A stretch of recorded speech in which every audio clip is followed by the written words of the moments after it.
Muri Burkina Faso abantu barenga 40 baguye mu Gico, naho abandi barenga 60 barakomereka. Ni igico cyatezwe n'umuntu witwaje imbunda hafi y'ibinombe bicukurwamo amabuye y'agaciro. Mu birwa bya Maurice kubarura amajwi yavuye mu matora yo guhitamo minisitiri w'intebe mushya byatangiye. Usanzweho yagiyeho mu 2017 asimbuye isi.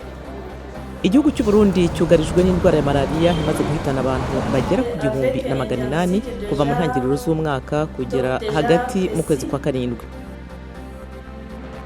Aho hari mu ruzinduko mu gihugu cya Maroc, umukobwa wa perezida wa Amerika Donald Trump yunze mu ryase avuga ko iperereza rimukorwaho rigamije guhindura ubushake bw'abaturage bamutoye mu 2016.